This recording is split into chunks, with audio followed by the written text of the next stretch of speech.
ملي امنیت د سویلي اسیا لپاره د داعشي ملیشو د مشر لنیولو خبر ورکړ.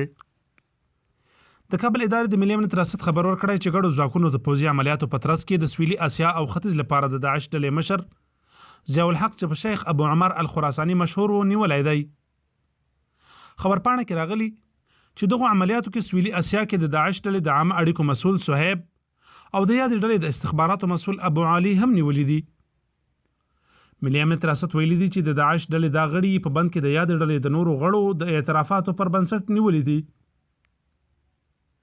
د ملي امنیت په نام ځواکونو تیره میاشت د داعش ډلې د خراسان څنګه مشر اسلم فاروقي هم د هغه له 19 همکارانو سره نیولی و. د حکومتي ځواکونو له لوري د داعشي ملیشو د جنګیالیو نیولو ته طالبان او سیاسي څېړونکي د شک په سترګه ګوري.